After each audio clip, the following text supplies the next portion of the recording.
Uh, 2016.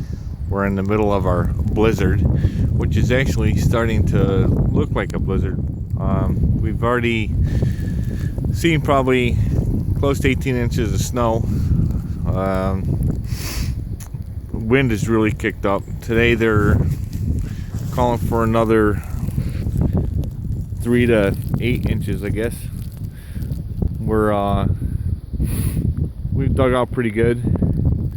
This is one mean nasty storm.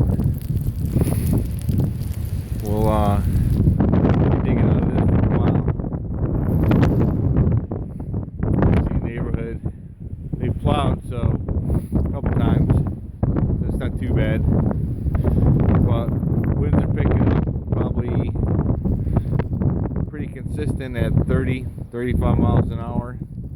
Got some gusts that are bending trees, so I'm figuring maybe like 50 mile an hour gusts. So we're not done yet. Still got a little ways to go, but this is definitely a snowstorm.